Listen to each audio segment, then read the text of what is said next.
राधे राधे दोस्तों। अब हम करेंगे श्रीमद् भगवत गीता 10वें अध्याय का महात्म्य। तो सुनिए। श्री नारायण जी बोले, हे लक्ष्मी, अब 10वें अध्याय का महात्म्य कहता हूँ, तुम श्रवण करो। एक समय कैलाश पर्वत पर शिव पार्वती बैठे थे। एक हंस मेरे दर्शन को आया। वह हंस ब्रह्मा का वाहन था। ब्रह्मलोक से मानसरोवर को जाता था। उस सरोवर में सुंदर कमल के फूल थे। वह हंस एक कमल को लांघने लगा। उसकी परछाई कमल पर पड़ी। वह हंस अचेतना काला हो आकाश से गिर पड़ा।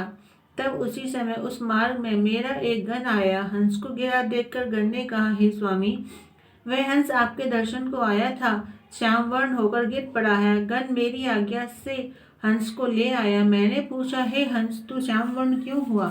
हंस ने कहा, हे प्रभु जी, मैं आपके दर्शनों को आ रहा था। मानसरोवर में कमल के फूल खिले हुए थे। मैं उनको लांघ कर आया। उससे मेरी देही श्याम वर्ण हो गई और मैं आकाश से गिर पड़ा। कारण मैं नहीं जानता। यह सुनकर शिवजी हंसे।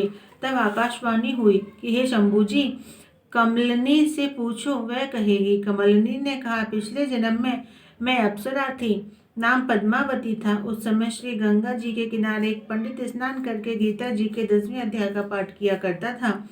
एक दिन राजा इंद्र का सिंहासन हिला। तब इंद्र ने मुझे आज्ञा दी कि तू जाकर उस पंडित की तपस्या भंग कर।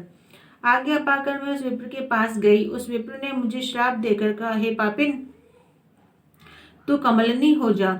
उस समय मैं कमलिनी हो गई। तभी से मैं गीता के 10वें अध्याय का पाठ करती हूँ।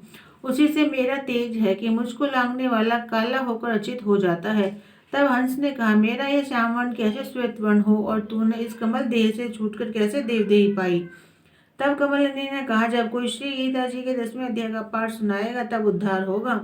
तब उस पंडित ने सरोवर में स्नान कर शालिग्राम का पूजन कर 10वें अध्याय का पाठ किया। उसे हंस और कमलिनी ने सुना। तब उनका उद्धार तत्काल हुआ। हंस श्वेत हुआ, कमलिनी देव कन्या हुई।